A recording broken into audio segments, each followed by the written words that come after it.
So why do you get one of these capture cards over using your PS5 Pro, quote unquote, SharePlay, or using NVIDIA's whatever GeForce Experience thing that they got inside of computers? The reason you get something like this, honestly, mainly for me personally, is I build computers and I like to be able to record myself entering the BIOS. Secondly, I get a lot of the retro emulation consoles and I like to record footage with that. Thirdly, performance. If you have a mid-range computer or lower end computer, this is going to, it's not going to require as much performance when you're recording the computer that you're using in order to play games on, or if you're recording a console and you just want that simple. Look, man, I'm just being on. I'm pretty lazy. I guess I got to be really honest with you here. I'm very lazy. Okay. So, like, if I don't have ease of access to what I am doing and what I am using, there's like a 50% chance that I just will not do it. And if I have to turn on my console, record footage, make sure I record that footage at the exact correct moment, have to go back into my thing and edit that footage on the console, and then I have to go plug a drive into my console and transfer that file over to my computer, and then boom, I'm finally done. There's like a 50% chance I won't do that. Whereas if I have this, I can turn my computer on and hit record. So the only con about this that I would say, and to be fair, this kind of applies to every single capture card out there, is that you're not able to duplicate a computer's display to 144 hertz or 240 hertz or whatever refresh rate your monitor actually is. If you have like the Elgato HD 60 Pro, the PCIe capture card, you can actually do that on your computer. But if you're recording your footage like that, and I'm guessing you have a pretty decent computer capable of recording, if you're even like worried about that type of frame rate.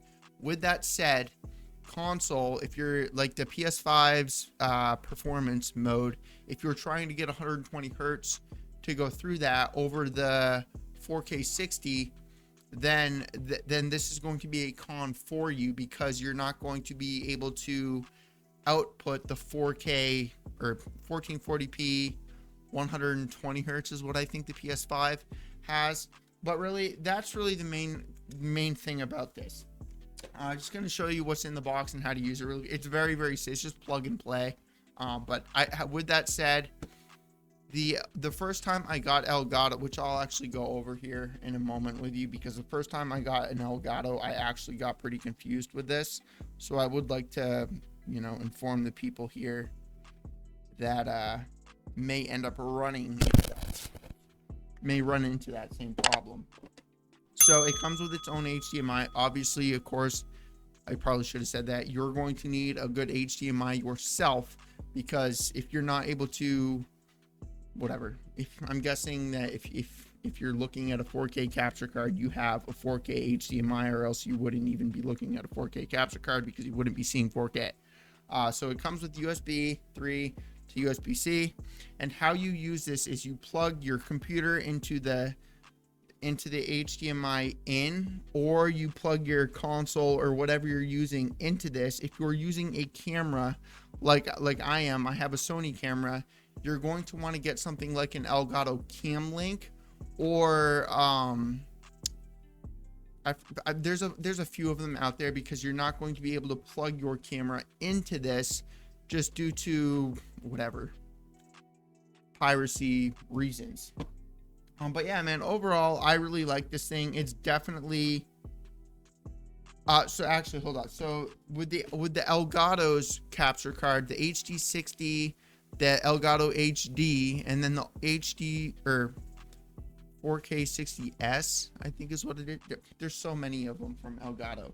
They have this problem with audio where it, like, at least in their like recording application, I just put this into OBS. I don't really like having 400 applications on my computer, so I just put this into OBS, and worked perfectly fine. I didn't have to update anything or anything like that. I literally have a where is this? I literally have please tell me I didn't like, well, I guess I deleted the file here. Did I delete the file, or is it in one of these folders here? Yeah, definitely deleted the file. Well, that's not good. I do have the other one. So this is the other one that AverMedia has. The reason I have this one as well is because if you're a creator that's gotten to the point where you go and travel to places, and you like Gamescom when that existed, E3 when that existed, I don't think those exist anymore, at least, CES, and like all these events where you don't want to have to bring a laptop with you, set a capture card up and all that kind of stuff. The useful part about this thing is that you can put an SD card in it and it actually records itself. Like you can actually switch it to the SD card mode right here, and you can record on the fly without needing a laptop, without needing all these things. You're just going to need the HDMI and then the USB to plug into the thing and that kind of stuff. So this is very handy for that, but it doesn't record in 4K. And unfortunately, Elgato's version of this that records in 4K is a nightmare. Because half the time your files aren't even going to record, whereas that actually records. So yeah, dude, overall, AverMedia is a great company. I highly recommend this thing. It's worked for me so far. I have my own cords over there that I like to use, so I don't really need that kind of stuff, you know. However, with that said, if you have a higher end computer and you think that putting a USB-C to a USB-C instead of the USB 3 to the USB-C, you're not going to get any like extra performance if you plan on doing that. So just keep that in mind if you're like, oh my goodness. So if it's USB-C on this end, that means I'm going to be able to get higher performance if I use two USB. It doesn't work that way. It's kind of like a set mode performance. They include these wires for a reason. And then also, I guess I could consider this a complaint. This is not necessarily the longest HDMI out there, but yeah, overall so far for me, works good, pretty easy to use. Literally just plug into your computer and use it. Woo!